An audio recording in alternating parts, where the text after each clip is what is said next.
Hi friends, welcome to Tenali food home. ఇవాళ special వచ్చేసి ఎంతో టేస్టీగా ఉండేటువంటి బోటి గోంగూర కర్రీ అండి. దానికి కావాల్సిన పదార్థాలు తయారు చేసుకునే విధానం ఈ వీడియోలో చూసేయండి.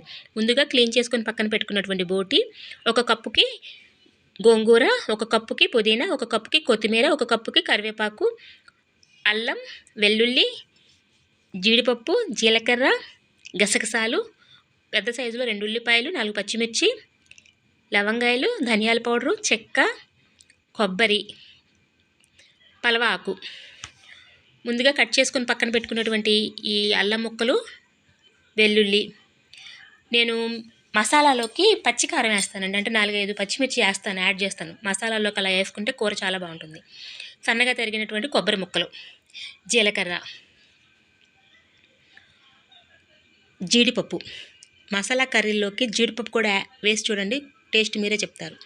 5-6 లవంగాయలు, చెక్క, ధనియాలు, గసగసాలు, ధనియాల పౌడర్ అండి. నేను ధనియాలని డైరెక్ట్గా వేయకుండా పౌడర్ చేసి వేస్తానన్నమాట. అప్పుడు ఏంటంటే పేస్ట్ బాగా స్మూత్గా అవుతుందన్నమాట. లేదనుకోండి ధనియాలు తొందరగా మెల్ట్ అవ్వవు పేస్ట్ లాగా.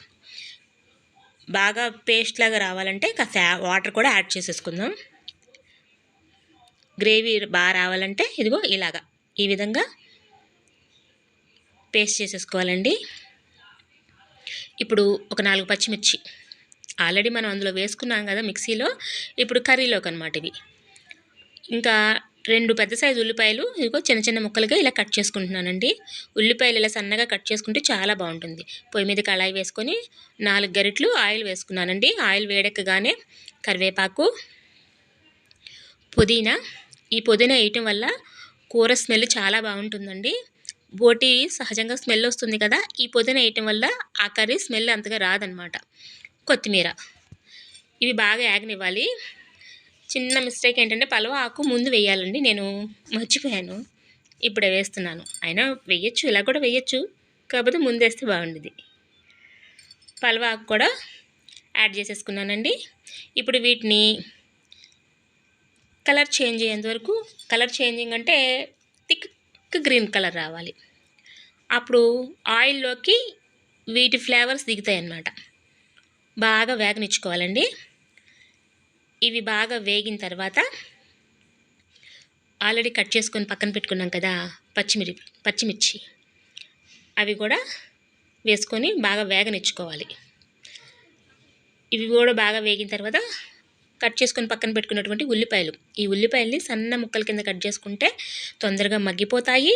వాటిలో ఉల్లిపాయలోని ఫ్లేవర్ పూర్తిగా దిగుతుందన్నమాట. ఇప్పుడు వీటిని కూడా బాగా కలిగి తిప్పేసుకోవాలి. ఆయిల్లోకి ఉల్లిపాయ ముక్కలన్నీ కూడా బాగా కలిసేటట్టుగా బాగా కలిగి తిప్పేసుకొని మీడియం ఫ్లేమ్లో ఒక 5 మినిట్స్ మూత పెట్టేసుకొని ఉంచుకోవాలండి. అప్పుడు చక్కగా వేగిపోతుందన్నమాట. ఎంతలా అంటే ఉల్లిపాయలు కలర్ చేంజ్ అవ్వాలి. ఇదిగోండి ఇలాగా. ఆకులు కూడా చూసారా, ఇంతక ఎక్కువలా కనిపించాయి కదా, పుదీనా, కొత్తిమీర, కరివేపాకు. ఇప్పుడు చూసారా తక్కువగా కనబడుతున్నాయి, అంటే బాగా వేగిపోయినాయి. ఇప్పుడు ఆల్రెడీ మనం గ్రైండ్ చేసుకొని పక్కన పెట్టుకున్నటువంటి ఈ మసాలాను కూడా బాగా వేగనిచ్చుకోవాలండి. పచ్చివాసన పోవాలి. పచ్చివాసన పోతేనే వాటి టేస్ట్ బాగుంటుందన్నమాట. అడుగు పడుతుంది కాబట్టి అడుగు పట్టకుండా మంటని మీడియం ఫ్లేమ్లో పెట్టుకొని బాగా వేగనిచ్చుకొని, ఇదిగోండి పచ్చివాసన పోయేంత వరకు వేగనిచ్చాను. ఆల్రెడీ క్లీన్ చేసుకొని పక్కన పెట్టుకున్నటువంటి మన బోటిని కూడా ఇప్పుడు ఈ మసాలా వాటిలో వేసేసుకున్నానండి. వేసేసుకొని బాగా ఈ మసాలా ఫ్లేవర్ మొత్తం బోటికి పట్టేయాలన్నమాట. బాగా కలిగి తిప్పుకోవాలండి. ఇవి చూసారా ఆయిల్ ఎలా పైకి వస్తుందో, అంటే కూర బాగా వేగింది అని అర్థం. కూర బాగా వేగింది కాబట్టి ఇప్పుడు కొద్దిగా పసుపు, ఒక 1/2 స్పూన్లా పసుపు వేసుకున్నానండి. ఇది కూడా బాగా కలిగి తిప్పేసుకుందాము.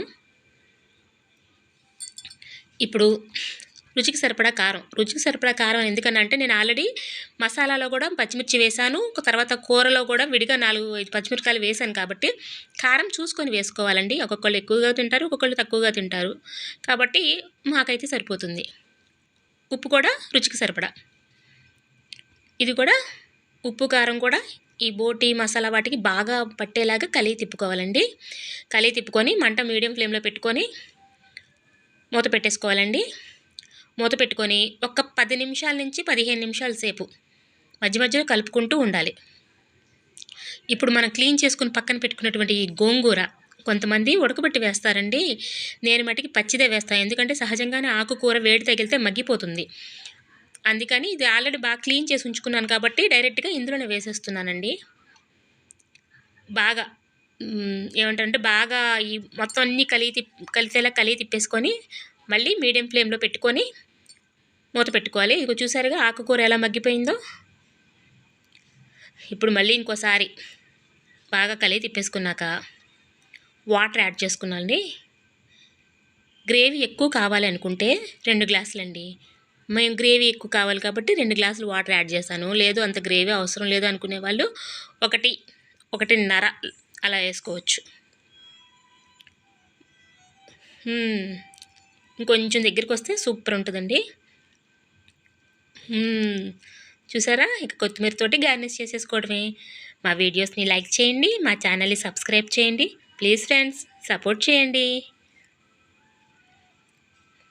చూసారా, తిక్కీగా అసలు స్మెల్ అదిరిపోతుందండి. సూపర్.